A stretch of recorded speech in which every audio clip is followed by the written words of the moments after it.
I thought I knew the sound of my own home until I heard it breaking. For 10 years, I built my life with Lila. 10 years of sacrifice, of 5 a.m. alarms and midnight closings at the restaurant. I started as a dishwasher, with calloused hands and a dream, climbing through every position until I finally owned the place. 60-hour work weeks weren't uncommon. They were my standard. All to create the life we shared, the comfortable home that waited for me at the end of each exhausting day. Lila never had to work. She stayed home, decorated our house, joined book clubs, took yoga classes. When friends asked what she did, she'd laugh and say, "I'm professionally adored." She would tell them with a smile, and I'd smile because it was true. I adored her. I built everything around her happiness. That Tuesday night, I was supposed to be meeting with a new supplier across town. The meeting ended early, a stroke of timing that would change everything. I remember pulling into our driveway and noticing the unfamiliar car parked there. Black sedan, tinted windows. Something in my stomach tightened. Our home sat quiet from the outside, but as soon as I opened the front door, I heard it. Laughter from upstairs. Not just Lila's laugh, which I knew as intimately as my own heartbeat, but a man's deeper chuckle beneath it. I stood in the entryway, my keys still in my hand, listening. The sounds from upstairs became unmistakable.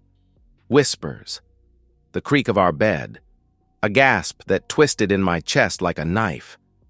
I'd heard Lila make that sound countless times, but never for someone else. My feet carried me to the kitchen without conscious thought.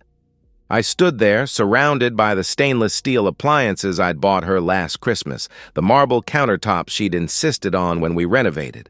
Everything in this house came from my work, my sweat, and upstairs she was giving herself to someone else.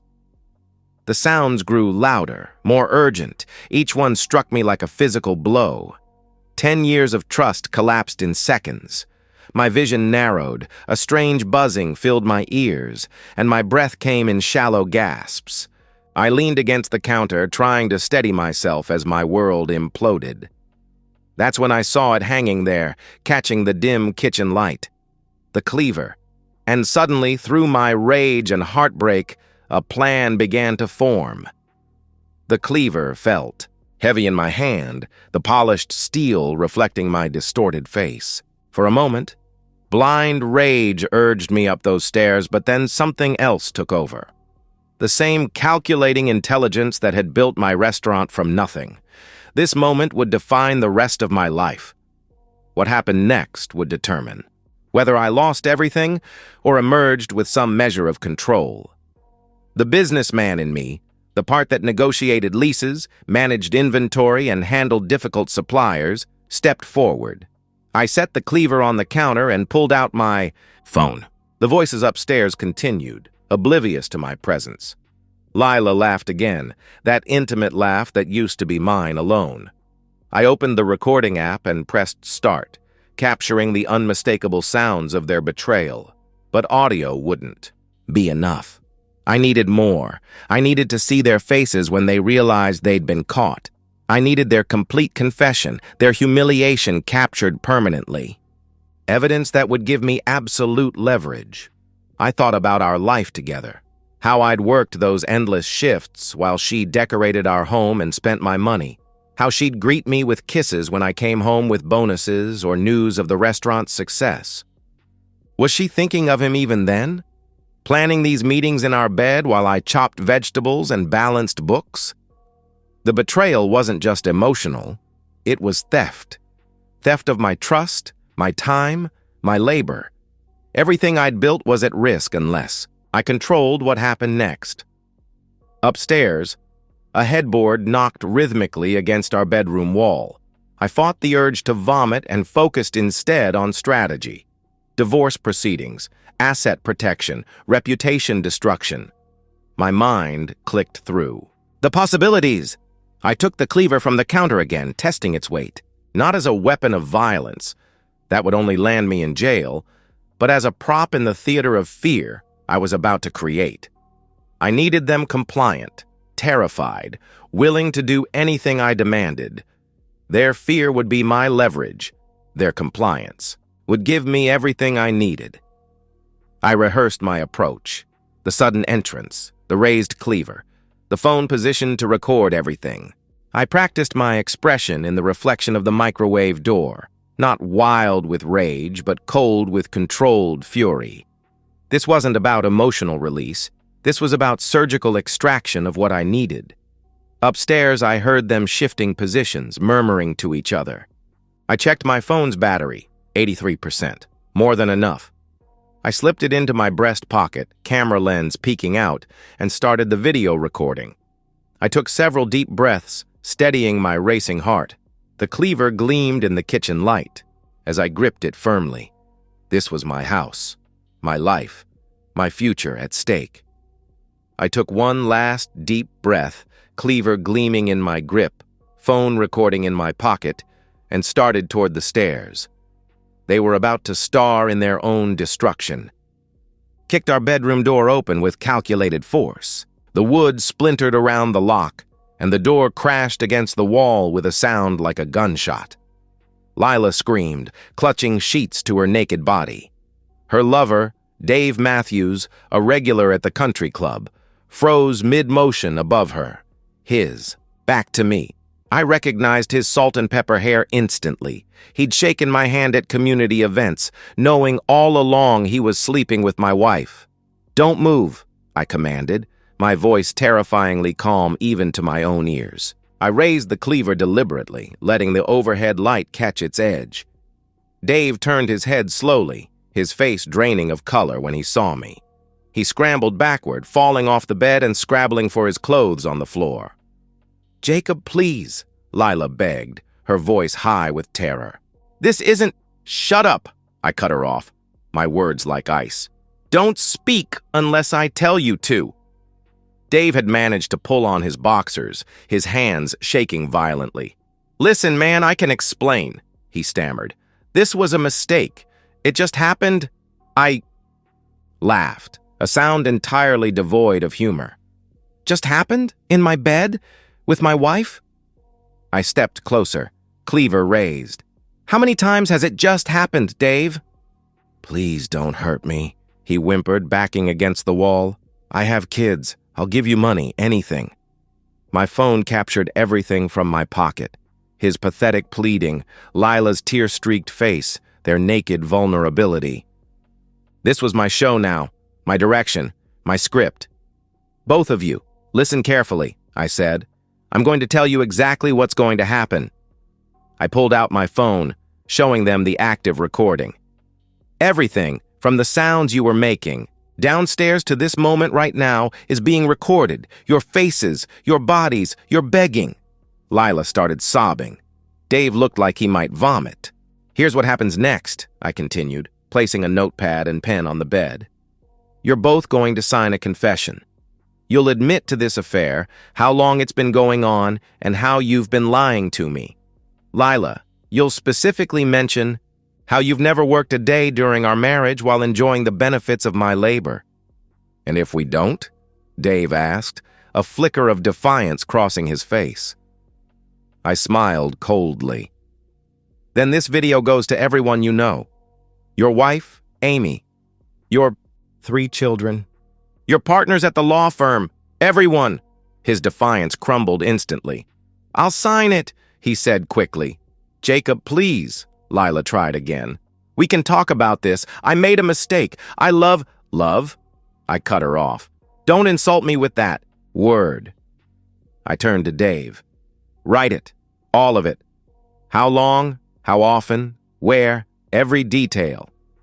With trembling hands, Dave wrote out a confession, occasionally looking up at the cleaver still gripped in my hand. When he finished, I read it carefully, then handed it to Lila.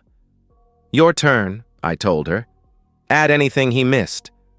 She took the pen, tears falling onto the paper as she wrote. When she finished, I checked her additions. She'd been seeing him for 7 months. In our bed, in our car, planning their meetings around my work schedule. I felt sick, but kept my face impassive.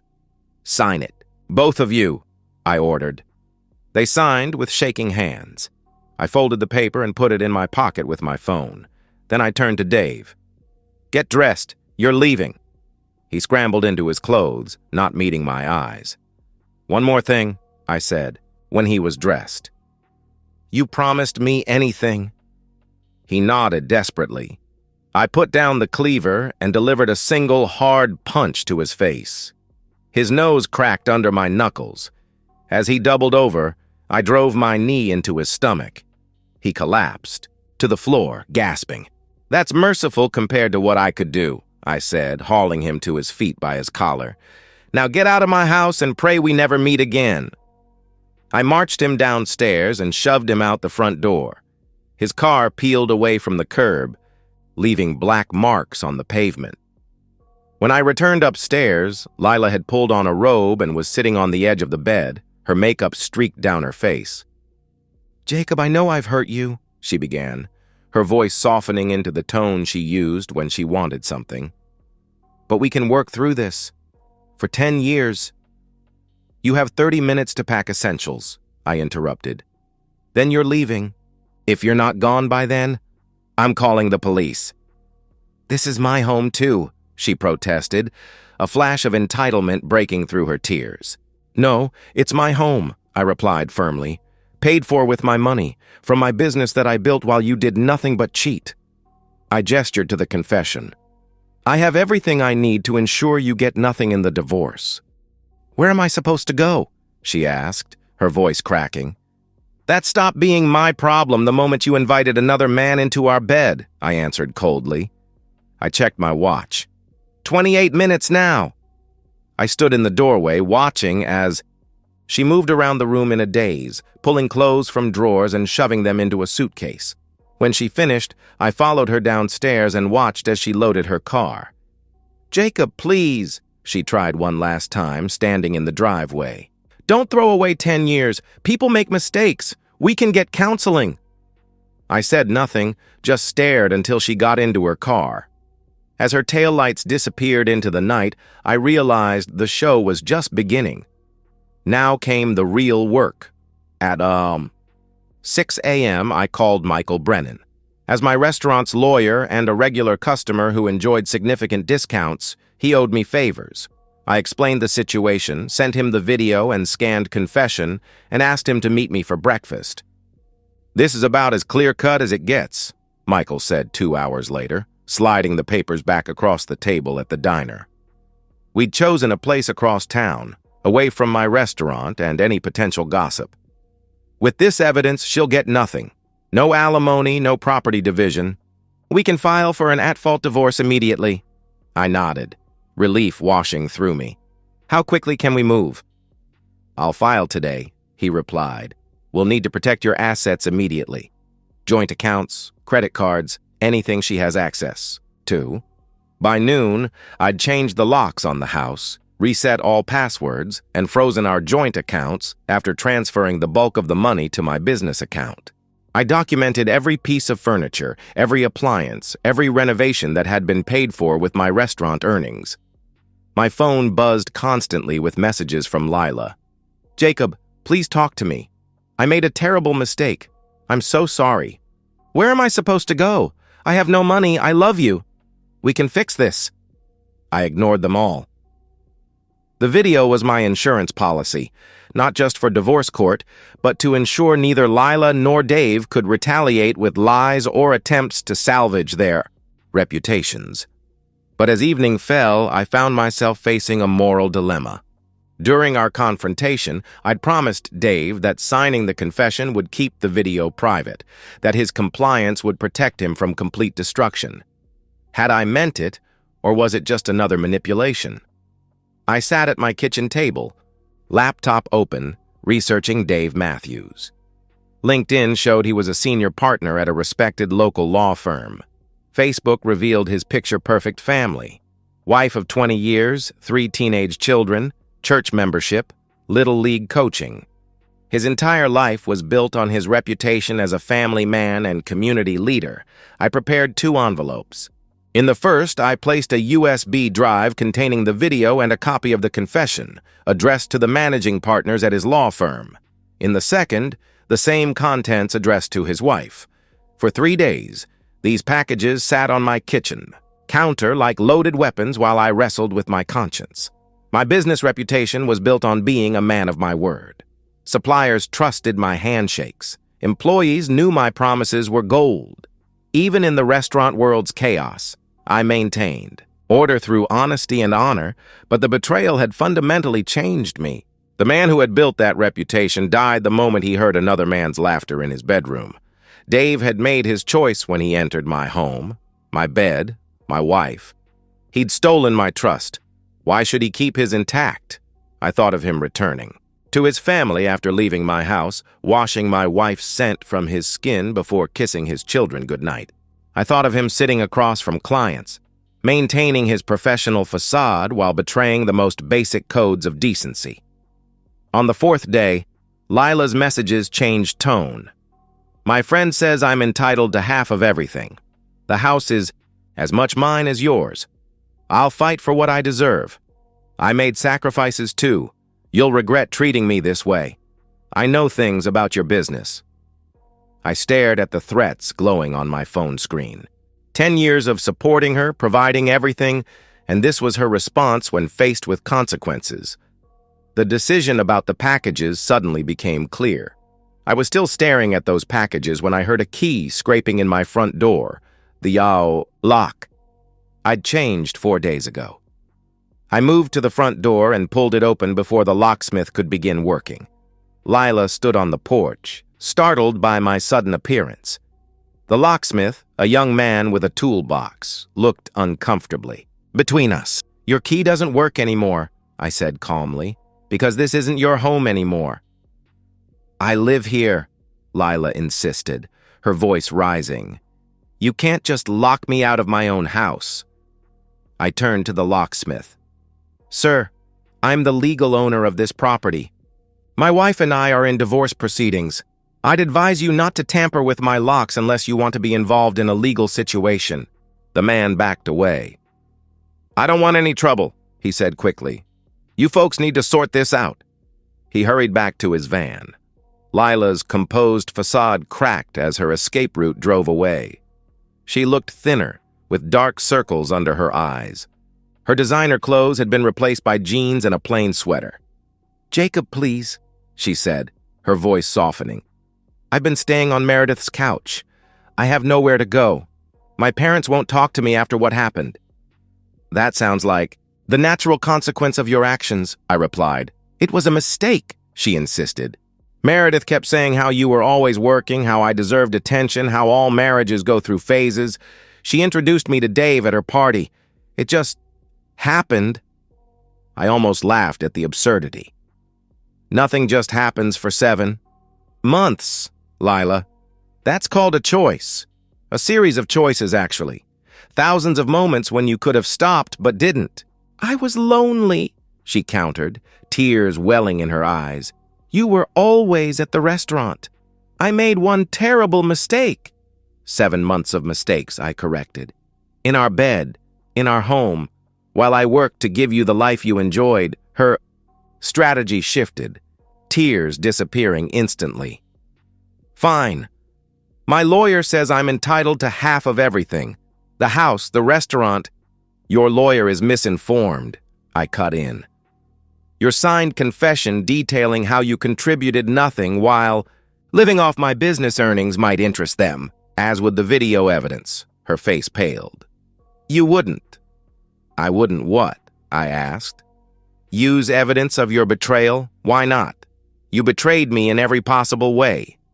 Because you're better than that, she tried. You're not cruel, Jacob. I wasn't cruel, I agreed. Until you taught me how.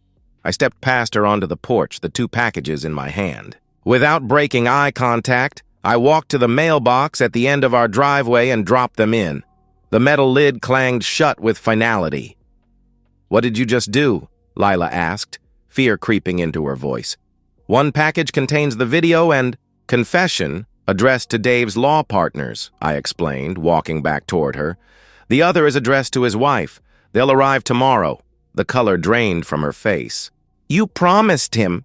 I promised him nothing, I corrected. I extracted what I needed, just like you extracted what you needed from me for 10 years. You've destroyed his life, she whispered. No, Lila, I replied firmly. You destroyed his life.